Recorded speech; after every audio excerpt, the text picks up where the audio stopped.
And today, we're bringing our extraordinary A15 Bionic chip to another iPhone. Uno, dos, tres. The new iPhone SE. Anak-anak gaul tahun 90-an atau 2000 pasti akrab sama istilah CLBK, cinta lama bersemi kembali. Ini biasanya dipakai buat pasangan yang udah putus tapi mau nyambung lagi. Nah, istilah ini ternyata juga pas banget ditujuin buat Apple yang sering banget CLBK. Bukan cinta lama bersemi kembali, tapi cerita lama bersemi kembali.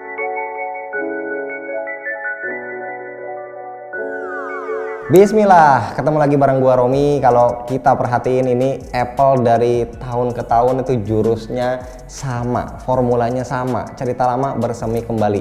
Produk lama dikasih jeroan baru, terus dijual lagi. Ya, ini kita lagi ngomongin iPhone SE 2022, line up iPhone yang sebenarnya ini punya value paling menarik, tapi sayangnya makin kesini daya tariknya itu makin amblas. iPhone SE generasi pertama itu rilis 2016, nawarin nostalgia iPhone 5. Chipset kencang, harga paling murah, laku. Lanjut iPhone SE Gen 2 rilis 2020, nawarin nostalgia iPhone 7, chipsetnya kencang, harga paling murah, laku lagi. Nah, sekarang iPhone SE Gen 3 dirilis, chipsetnya kencang kayak iPhone 13 pakai Bionic A15. Tapi udah nggak nawarin nostalgia apa-apa lagi, harga emang tetap murah, cuma jadinya kayak pointless.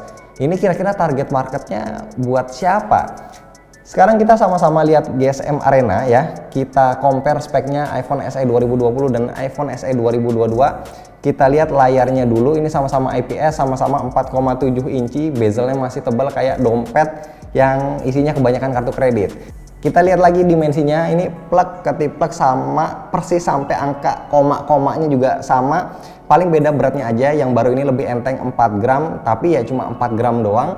Mungkin sama kayak apa ya, kayak satu siung bawang merah kali ya 4 gram itu. Nah, untuk bahan atau materialnya itu masih sama, pakai aluminium sama kaca. IP rating 67 juga masih tetap ada, cuma katanya iPhone SE 2022 ini udah pakai ceramic shield.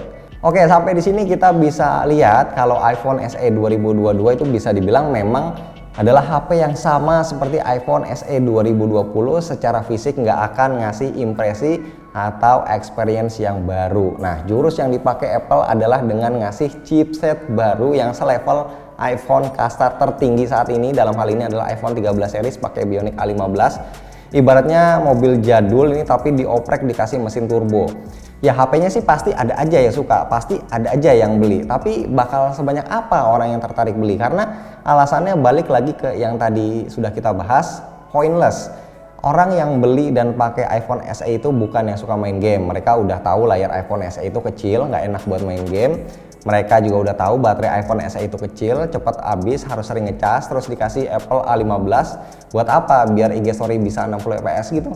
Ya kan nggak kayak gitu konsepnya. Makanya secara RAM dan juga storage, kapasitas yang disediain itu masih sama, RAM 3GB, storage ada 64, 128 atau 256GB. Itu karena Apple sadar kalau iPhone SE memang pasnya ya buat medsosan aja, nggak perlu kapasitas yang terlalu tinggi-tinggi banget.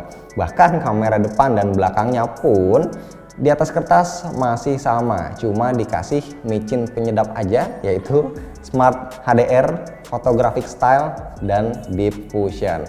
Intinya nggak ada peningkatan berarti dibanding iPhone SE 2020. Chipset Apple A13 yang dipakai di seri sebelumnya masih overpower, kenceng banget kalau cuma buat medsosan.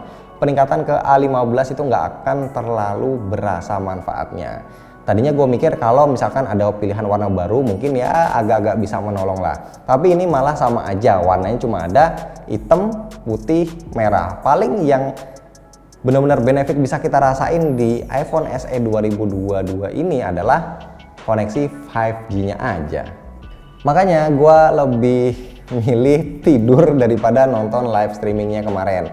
Enakan lihat recapnya aja pas bangun tidur. Oke, ya udah segini aja deh video kali ini. Gue takut kalau kebanyakan ngejulit subscriber sama AdSense nggak nambah, yang ada malah dosa gue nambah. Tapi gue juga tetap salut sih sama Apple yang bisa bikin warna hijau yang seger ya di iPhone 13 series, dan juga bikin chipset mutakhir M1 Ultra dengan kemampuan nggak masuk akal, termasuk dengan GPU 64 core-nya.